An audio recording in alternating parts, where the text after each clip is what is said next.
అందరికీ నమస్కారం. ముందుగా ఈ వీడియోకి ఒక లైక్ కొట్టి మన ఛానల్ని సబ్స్క్రైబ్ చేసుకోండి. వైశాఖ పౌర్ణమి సందర్భంగా ఎలాంటి విధి విధానాలు పాటిస్తే సమస్త శుభ ఫలితాలు చేకూరుతాయో, వైశాఖ పౌర్ణమికి ఉన్న ప్రాధాన్యత ఏంటో, వైశాఖ పౌర్ణమి రోజు ఎలాంటి దానాలు చేయడం ద్వారా అద్భుత ప్రయోజనాలు సిద్ధింపచేసుకోవచ్చో ఈ వీడియోలో మనం తెలుసుకుందాం. ముందుగా ఈ వీడియోకి ఒక లైక్ కొట్టి ప్రతి ఒక్కరూ ఓం నమః శివాయ అని కామెంట్ చేయండి. వైశాఖ మాసంలో వచ్చే పౌర్ణమి తిథిని మహావైశాఖి అని పేరుతో పిలుస్తారు. ఇది చాలా శక్తివంతమైన రోజు. 2026వ సంవత్సరంలో మే 1వ తేదీ శుక్రవారం నాడు వైశాఖ పౌర్ణమి వచ్చింది. అంటే రేపే మే 1వ తేదీ. కార్తీక మాసం అంటే దీపానికి ప్రాధాన్యత ఉన్న మాసం, మాఘమాసం అంటే స్నానానికి ప్రాధాన్యత ఉన్న మాసం, వైశాఖ మాసం అంటే దానానికి ప్రాధాన్యత ఉన్న మాసం. అందుకే వైశాఖ మాసంలో వచ్చే పౌర్ణమికి చాలా శక్తి ఉంటుంది. ఆ రోజు ప్రత్యేకమైన దానాలు ఇవ్వటం ద్వారా అద్భుత ఫలితాలు కలుగుతాయి. ఎవరైతే వైశాఖ పౌర్ణమి రోజు నీటితో నిండిన కుండను కానీ అన్నాన్ని కానీ దానం చేస్తారో వారికి భూదానం చేసిన ఫలితం కలుగుతుందని శాస్త్రాలలో చెప్పారు. ఇక ఒక గోవును దానం ఇచ్చిన ఫలితం దక్కాలంటే నీటి కుండ అన్నం దానం ఇవ్వండి. అలాగే భూమిని దానం చేసిన ఫలితం దక్కాలంటే కృష్ణాజినాన్ని దానం ఇవ్వండి.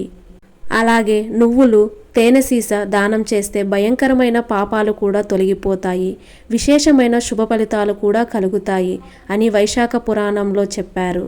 ఇక వైశాఖ పౌర్ణమి రోజు నీళ్లల్లో తెల్ల నువ్వులు వేసుకుని స్నానం చేయాలి. అలాగే దేవతలకు పూజ చేసేటప్పుడు కూడా తెల్ల నువ్వులతో తయారు చేసిన పదార్థాలను నైవేద్యంగా పెట్టి ప్రసాదంగా స్వీకరించాలి. అలాగే నువ్వుల నూనెతో దీపం వెలిగించాలి. పితృదేవతలకు నువ్వులు నీళ్లల్లో కలిపి తర్పణం ఇవ్వాలి. ఇలా నువ్వులు వైశాఖ పౌర్ణమి రోజు ఉపయోగిస్తే అద్భుత ఫలితాలు కలుగుతాయి.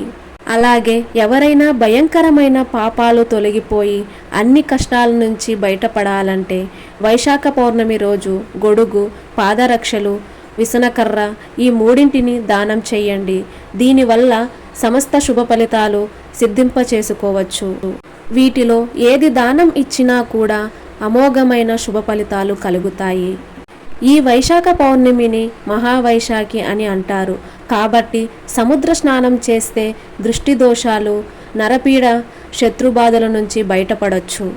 అలాగే ఈ వైశాఖ పౌర్ణమి రోజు రావి చెట్టుకు ప్రదక్షిణాలు చేస్తే శని దోషాలు, గురుగ్రహ దోషాలు అన్నీ తొలగిపోతాయని వైశాఖ పురాణంలో చెప్పారు. కాబట్టి రావి చెట్టు దగ్గర దీపాన్ని వెలిగించి ప్రదక్షిణాలు చేస్తే అమోఘమైన శుభ ఫలితాలు కలుగుతాయి. ఇక వైశాఖ పౌర్ణమి రోజు విష్ణు ఆలయ దర్శనం చేసుకుంటే ఎన్నో శుభ ఫలితాలు కలుగుతాయి. అలాగే వైశాఖ పౌర్ణమికి ఇంకొక ప్రత్యేకత ఉంది. అదేమిటంటే సంపత్ గౌరీ వ్రతం అనే వ్రతం ఒకటి చేస్తారు.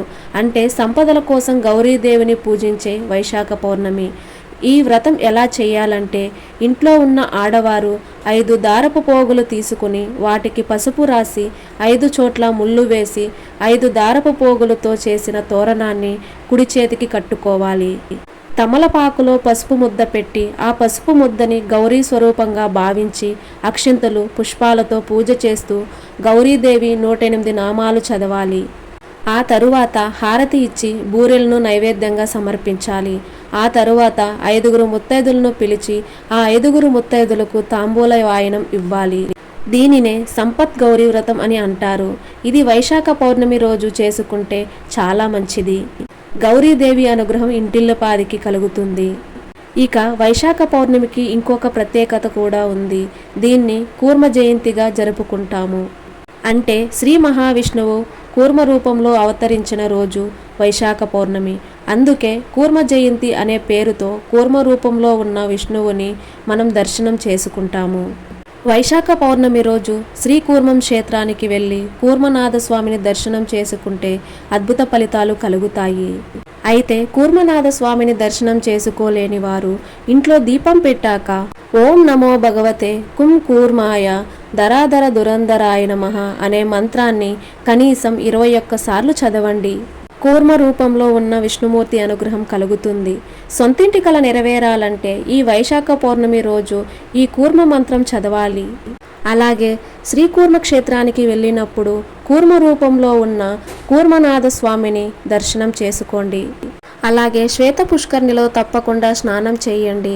కూర్మ జయంతి వైశాఖ పౌర్ణమి రోజు క్షేత్రానికి వెళ్ళలేని వారు ఇంట్లో కూర్మ మంత్రం 21 సార్లు జపించండి. కూర్మ రూపంలో ఉన్న విష్ణుమూర్తి అనుగ్రహం సులభంగా పొందండి.